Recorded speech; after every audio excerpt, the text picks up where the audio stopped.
क्या Bharatiya Janata party UP और बिहार इन दो राज्यों को लेकर के अपनी रणनीति में कामयाब हो पाएगी कि दलितों पिछड़ों के खिलाफ जो उसकी पूरी इमेज बन पा रही है उसे वो तोड़ दे? क्या 2025 के चुनाव में बिहार में उसे आरजेडी, कांग्रेस और भाकपा माले के गठबंधन में या कम्युनिस्ट पार्टियों के गठबंधन में जो एकजुटता दिख रही है उसे वो नीतीश कुमार, चिराग पासवान, जीतन राम मांझी और इन तमाम पिछड़े दलितों के चेहरों के साथ खींचने में कामयाब हो जाएगी वोट को?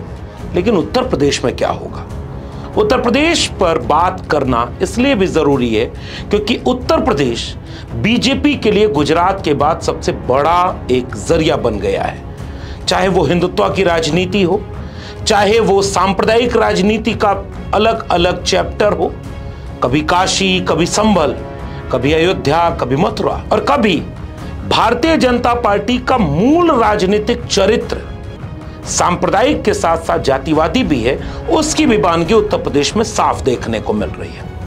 पिछले दिनों जितने प्रकरण उत्तर प्रदेश में हुए वो इस बात की तरफ इशारा कर रहे हैं कि भारतीय जनता पार्टी उत्तर प्रदेश में दलितों पिछड़ों के भीतर एक गहरी नाराजगी पैदा कर चुकी है। अब वो वोट में कितना ट्रांसफर होगा ये आने वाले वक्त में पता चलेगा, लेकिन भारतीय जनता पार्टी बुरी तरह से एक्सपोज हो चुकी है, खासकर सामाजिक न्याय के तमाम मुद्दों पर। कौशांबी में पाल समाज के ऊपर अन्याय अत्याचार हुआ। उनकी 8 साल की बेटी शिकायत करती है कि उनके साथ गलत हुआ। परिवार जब शिकायत करने गया तो उन्हें अपमानित किया गया।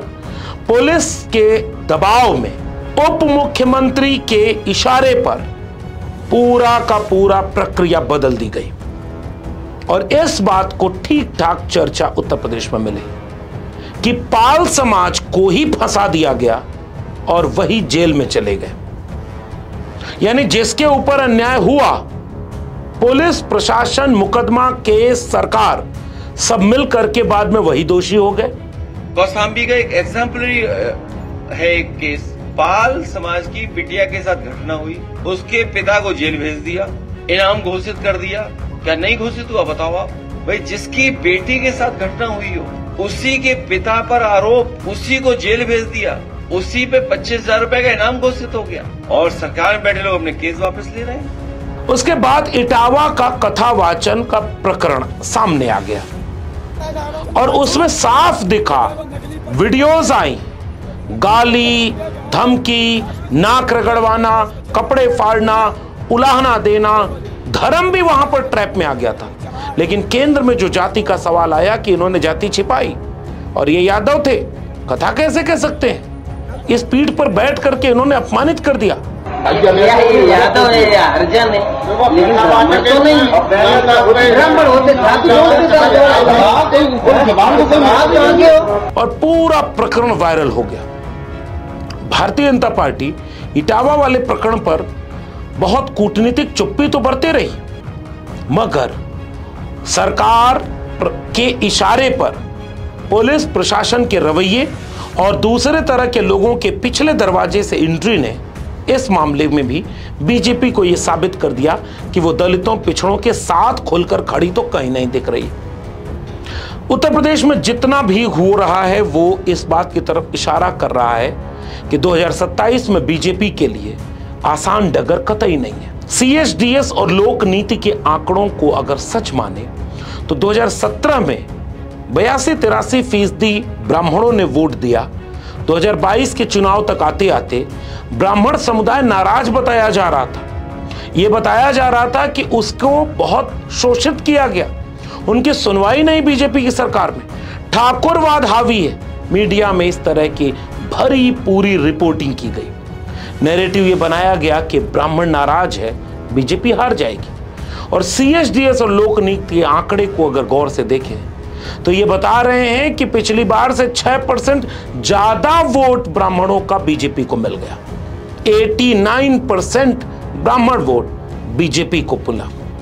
यानी जब ब्राह्मण नाराज बताए गए तब वो 89% वोट बीजेपी को दे रहे थे। राजपूत वोट 2017 में जितना मिला उससे ज्यादा वोट मिल गया 2022 के चुनाव में बीजेपी को, और दोनों का वोट 88-89%, और अगर एक औसत आंकड़े निकाल लिए जाए तो लगभग 90% सवर्ण वोटों की गोलबंदी 2022 में बीजेपी के खेमे में रही, और बाकी वोट बैंक उन्हें अति पिछड़े, दलित और तमाम गरीब वोटरों के बीच से मिला।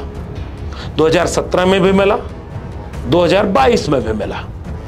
कई बार यह झूठ काम कर गया कि यादव ने, कुर्मी ने, कुशवाहा, शाक्य सैनी ने ओबीसी का सारा हक लूट लिया, अति पिछड़े समुदाय को कुछ मिला नहीं।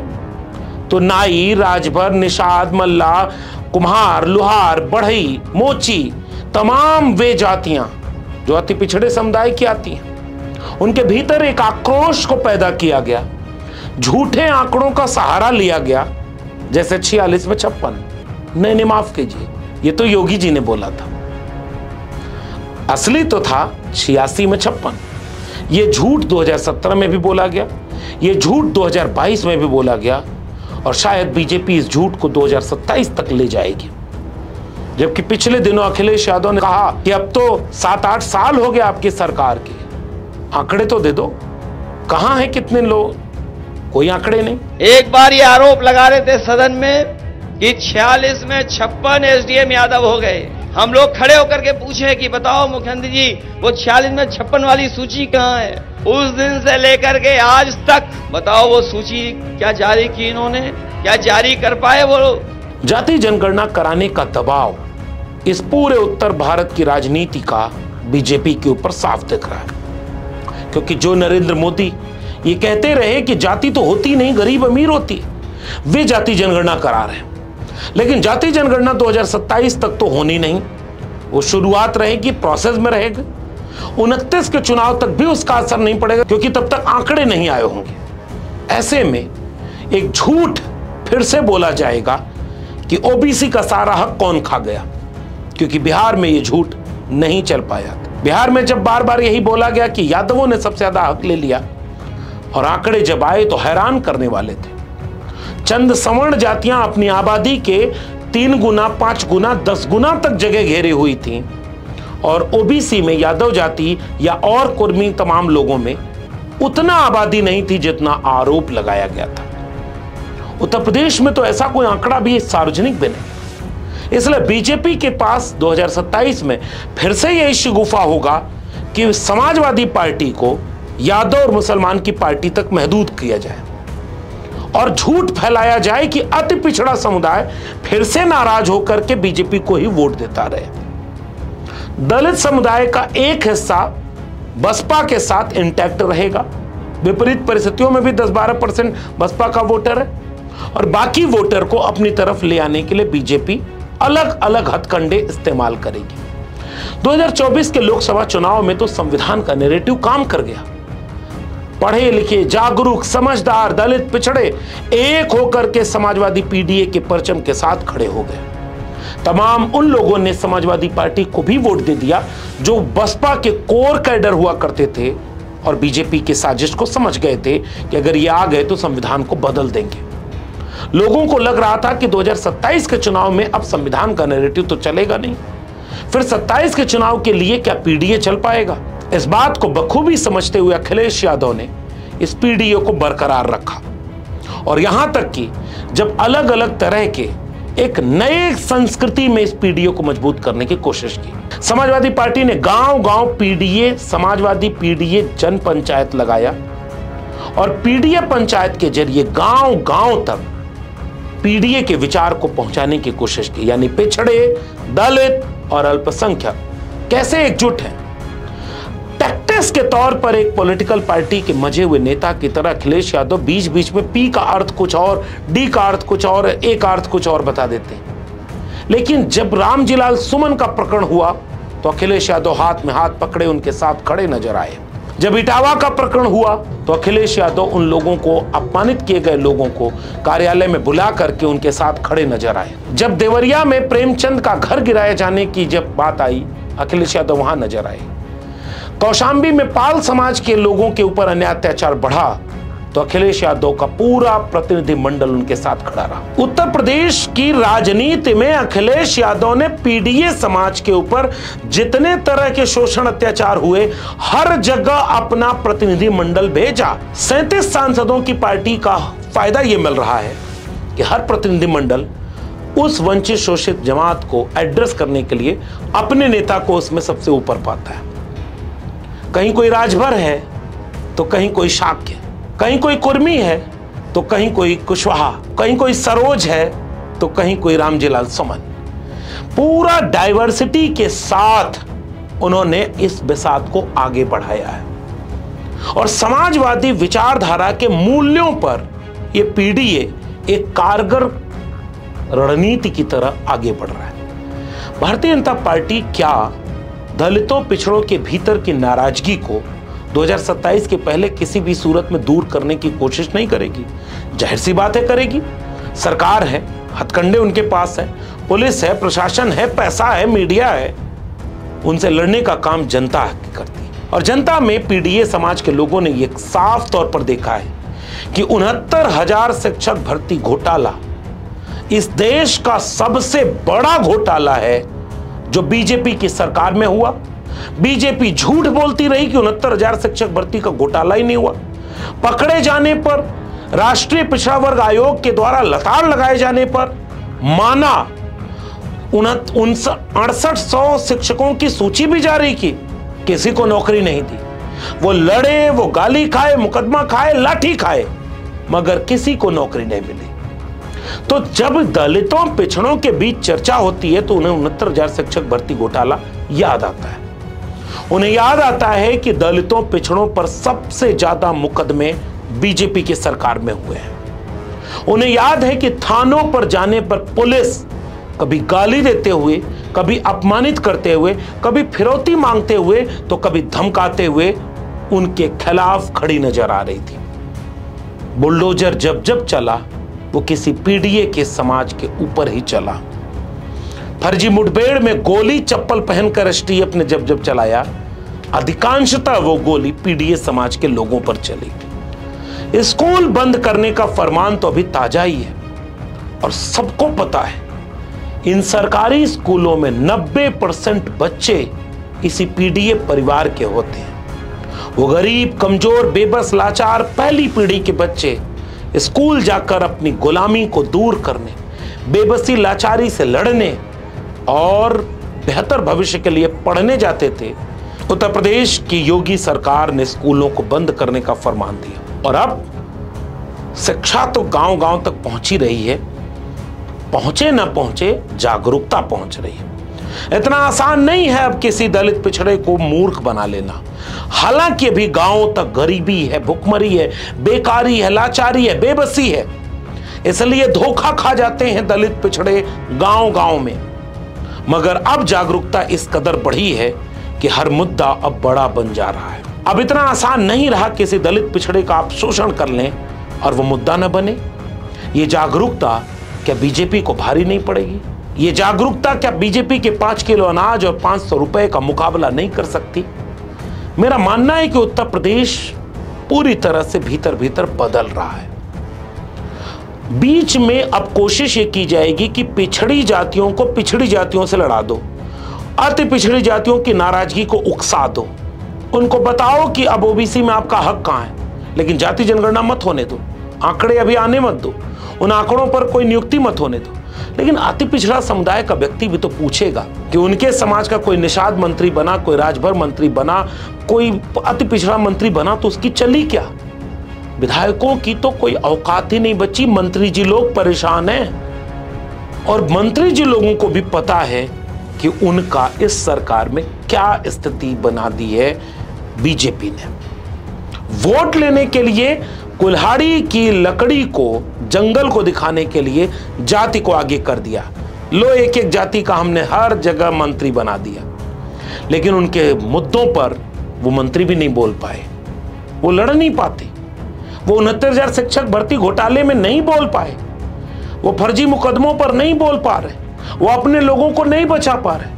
तो जनता भी तो देख रही कि मंत्री तो आप बन गए मगर हमारे समाज के साथ तो खड़े नहीं है। स्कूलों के बंद करने पर आप चुप हैं, आप सरकारी नौकरियों को खत्म करके आउटसोर्सिंग को ठेके पर नौकरी रख के आरक्षण को खत्म और तबाह बर्बाद कर देने में शामिल है। आपकी कुछ नहीं चलती तो फिर आपके साथ हम क्यों खड़े हो?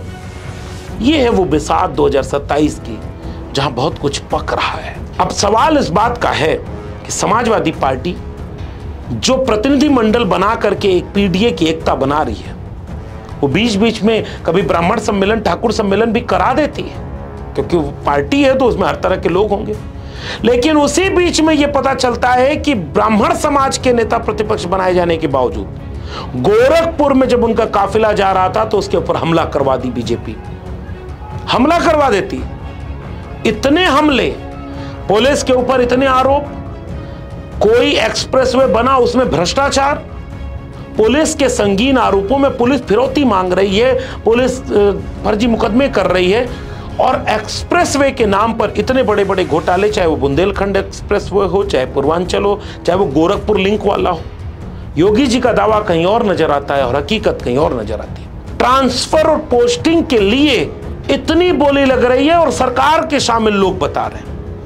मंत्री अधिकारी से लड़ रहा है, अधिकारी मंत्री की नहीं सुन रहा है, सब मुख्यमंत्री की सुन रहे हैं और मुख्यमंत्री किसी की नहीं सुन रहा है। उत्तर प्रदेश में यह भी तो सबको दिख रहा है। भ्रष्टाचार में अव्वल, महिला अपराध में अव्वल, दलित उत्पीड़न में अव्वल, पिछड़ों की हकमारी में अव्वल, सरकारी शिक्षा की बर्बादी में अव्वल और हर तरह के कुशासन में अव्वल यूपी 2027 तक बीजेपी को कितना मुश्किल में डालेगा, ये आने वाले वक्त में पता चलेगा।